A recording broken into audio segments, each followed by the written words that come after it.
दोस्तों हर साल दिवाली के समय फायर क्रैकर्स और पोल्यूशन को लेकर एक डिबेट शुरू होता है। ये डिबेट वैसे तो आज हर शहर में चलता है, लेकिन दिल्ली इससे सबसे ज्यादा अफेक्टेड रहता है।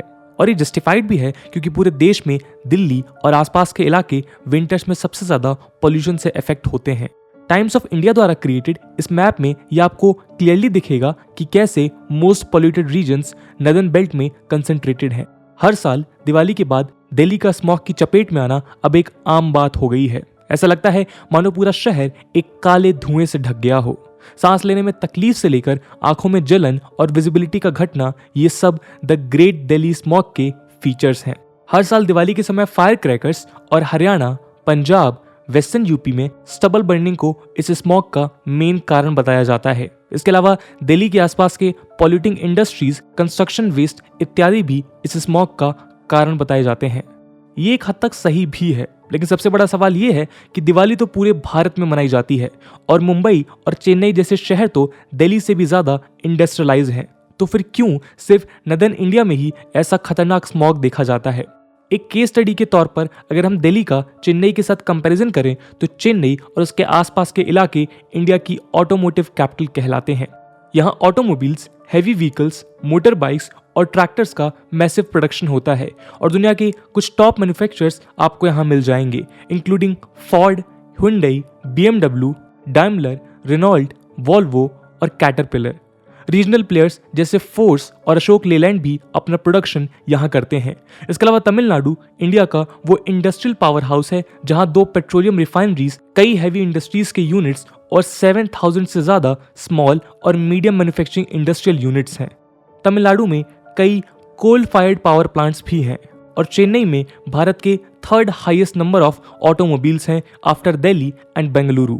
ऐसे में चेन्नई में भी लगभग वैसा ही स्मॉग होना चाहिए जैसे विंटर्स में दिल्ली में देखा जाता है, लेकिन ऐसा है नहीं। चेन्नई में दिल्ली से अलग लार्जली ब्रीदेबल एयर है with moderate levels of particulate matter. तो आखिर ऐसा क्या है दिल्ली में कि उसके आसपास के इलाके ही स्मॉग का शिकार बनते हैं? आखिर क्यों क्रैकर्स पर बैन लगने को लेकर सबसे ज्यादा चर्चा दिल्ली में ही होती है? क्या इन सब के लिए सिर्फ फायर क्रैकर्स और स्टबल बर्निंग को ब्लेम करना सही है? क्या ये मुद्दे दिल्ली के पॉल्यूशन की कंप्लीट पिक्चर दर्शाते हैं? आज की वीडियो में हम इन्हीं बातों पर डिस्कशन करेंगे और जानेंगे कि कैसे द ग्रेट दिल्ली स्मॉग सिर्फ पॉपुलेशन के चलते नहीं बल्कि जियोग्राफिकल फैक्टर्स के चलते जन्म लेता है। नमस्कार दोस्तों, मेरा नाम है आदर्श और स्वागत है आपका स्टडी IQ में। दोस्तों हम ये साफ कर दें कि पॉल्यूशन के कई फैक्टर्स होते हैं और बिना uncontrolled industrial activities, vehicular pollution और फायर क्रैकर्स के दिल्ली की कंडीशन ऑब्वियसली मच बेटर होती। और हम किसी भी हिसाब से ज्योग्राफी की बात करते हुए फायर क्रैकर्स या इंडस्ट्रियल पॉल्यूशन को जस्टिफाई नहीं करना चाहते। हमारा मकसद सिर्फ ये समझना है कि स्मॉग का क्रिएशन नदर्न इंडिया का यूनिक कैरेक्टरिस्टिक क्यों है। चलिए शुरू करते हैं। दोस्तों 2016 में जब दिल्ली का एयर पोल्यूशन बढ़ा तब दिल्ली पोल्यूशन कंट्रोल कमेटी ने दिल्ली हाई कोर्ट को यह बताया कि वहां पोल्यूशन लेवल कभी भी सेफ लिमिट्स में नहीं आ सकता। ऐसा इसलिए क्योंकि NCR और नदर्न इंडिया एक क्लियर जियोग्राफिकल डिसएडवांटेज फेस करता है और इस बात में काफी सच्चाई भी थी जो इंडिया के current north south pollution divide को एक्सप्लेन करता है। इसका सबसे पहला कारण है टेम्परेचर इन्वर्जन। दोस्तों विंटर्स में नदर्न इंडिया में काफी ज्यादा ठंड पड़ती है जिसके चलते यहाँ टेम्परेचर इन्वर्जन नाम का फिनोमिनन देखा जा सकता है। टेम्परेचर इन्वर्जन वो फिनोमिनन है जिसमें अर्थ सरफेस पर लोकेटेड एयर का बिहेवियर उल्टा हो जाता है। ट्रोपोस्फियर में हाइट के साथ जनरली टेम्परेचर कम होता है, यानी अर्थ के सरफेस के पास की एयर ऊपर के लेयर की एयर से वार्मर होती है। वार्मर एयर एक्सपैंड करती है और वो ऊपर की तरफ मूव करती है। ऐसे में एयर का मूवमेंट बना रहता है और अगर फैक्ट्रीज, व्हीकल्स और फायर क्रैकर से निकलने वाला पॉल्यूटेंट अर्थ सरफेस के पास रिलीज भी होता है तो वो अपवर्ड मूविंग वार्म एयर के साथ ऊपर जाकर एटमॉस्फेयर में फैल जाता है। ऐसे में पॉल्यूटेंट्स एक जगह कंसंट्रेट नहीं हो पाते और एयर ब्रीदेबल रहती है। लेकिन टेम्परेचर इन्वर्जन में नीचे की एयर ऊपर की एयर से ज्यादा ठंडी हो जाती है। ये इसलिए क्योंकि एक्सट्रीम विंटर्स में अर्थ सरफेस सन की हीट से वार्म नहीं हो पाता और ठंडा अर्थ सरफेस नीचे की एयर को भी ठंडा कर देता है। सरफेस पर लोकेटेड ठंडी एयर अपवर्ड मोशन नहीं कर पाती और सारा पॉल्यूशन नीचे के लेयर्स में कंसंट्रेट होकर रह जाता है। जब तक टेम्परेचर इन्वर्जन खत्म नहीं होता तब तक स्मॉग जैसी कंडीशन बरकरार रहती है। टेम्परेचर इन्वर्जन के वक्त नीचे की एयर इतनी ठंडी होती है कि एटमॉस्फेयर की ह्यूमिडिटी कंडेंस होकर फॉग का फॉर्मेशन करती है। इस फॉग के साथ पॉल्यूटेंट्स मिक्स हो जाते हैं और स्मॉग बनाते हैं, जो विजिबिलिटी को फॉग से भी ज्यादा कम कर देता है। इसलिए एक स्टडी में दिल्ली के पिछले 19 ईयर्स का डेटा उठाया गया तो पता चला कि विंटर्स में दिल्ली का पॉल्यूशन हमेशा 40 to 80% तक बढ़ जाता है। खैर, टेम्परेचर इन्वर्जन के दौरान भी अगर हॉरिजॉन्टल विंड्स का फ्लो अच्छा हो तो वो पॉल्यूटेंट्स को सिटी से बाहर ले जाकर डिसिपेटेट कर सकता है, लेकिन दिल्ली एनसीआर यहां भी मात खा जाता है। अपनी किताब the great smog of India में सिद्धार्थ सिंह लिखते हैं कि एयर क्वालिटी को इन्फ्लुएंस करने वाला सबसे क्रूशियल फैक्टर होता है विंड स्पीड और डायरेक्शन, लेकिन नदर्न इंडिया के सिटीज अनफॉर्चुनेटली दोनों में मात खा जाते हैं। विंड स्पीड की बात करें तो विंटर्स में दिल्ली में एवरेज विंड स्पीड 1 से लेकर 3 मीटर पर सेकंड तक रहती है, जो समर्स के कंपैरिजन में 1/3 है और चेन्नई के कंपैरिजन में कई गुना कम।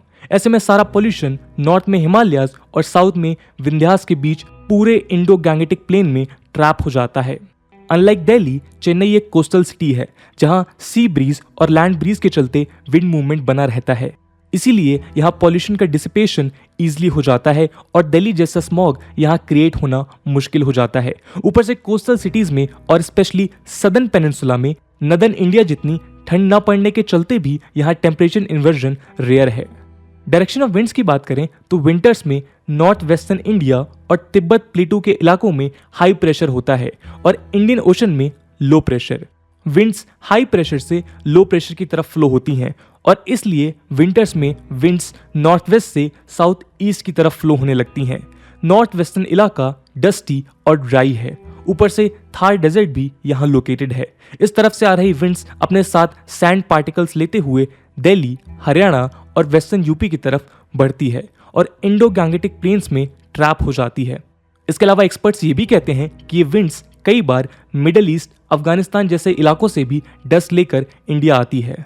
उदाहरण के तौर पर सफर के डेटा के हिसाब से 2017 के स्मॉग में 40% पॉल्यूटेंट्स मिडिल ईस्ट में हुए एक मल्टी डे डस्ट स्टॉर्म से आए थे, जबकि स्टबल बर्निंग का इसमें कंट्रीब्यूशन 25% ही था। डस्ट के अलावा SO2 जैसी गैसेस भी ये विंड्स अपने साथ ले आती हैं और इनका सोर्स दिल्ली के around located 13 thermal power plants और रिफाइनरीज हैं। दोस्तों, दिल्ली दुनिया में अकेला नहीं है जो ऐसा बैड लक फेस करता है।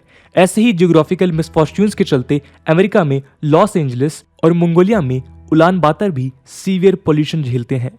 लॉस एंजलिस तो अपनी यूनिक जियोग्राफी के चलते 1540 से पॉल्यूशन और स्मॉग झेल रहा है, यानी तब से जब मॉडर्न इंडस्ट्रीज पैदा ही नहीं हुई थी।